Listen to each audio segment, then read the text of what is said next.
people are rarely who they seem to be.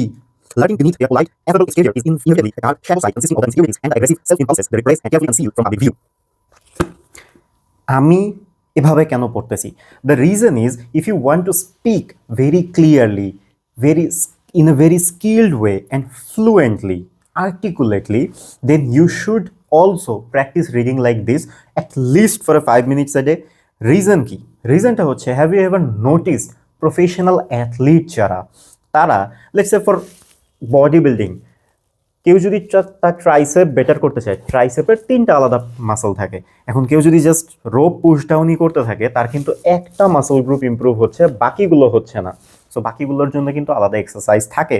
So তখন যারা তখন এক্সারসাইজ করে বা যে কোনো ধরনের ট্রেনিং করে, প্রত্যেকটা ছোট ছোট জিনিসের ব্যাপারে, ডিটেইলের ব্যাপারে খেয়াল রাখে, so that they can perform at their peak when they are performing or when they are in the ring.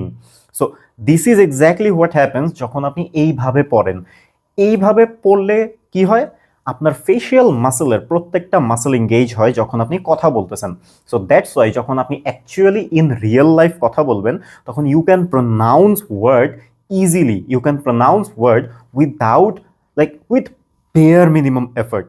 অনেক সময় এটা হয় যে আমরা কথা বলতে চাই, আমরা জানি আমরা কি বলতে চাই, এটা আমাদের প্রোনাউন্সিয়েশন ঠিক না, আমরা কেন যেন বলতে গিয়ে মানে হকচকিয়ে যাই, যে আমরা বুঝতেছি না কিভাবে এই জিনিসটা প্রনাউন্স করতে হয়, বা আমরা বলার সময় আমাদের একটা দ্বিধা কাজ করে।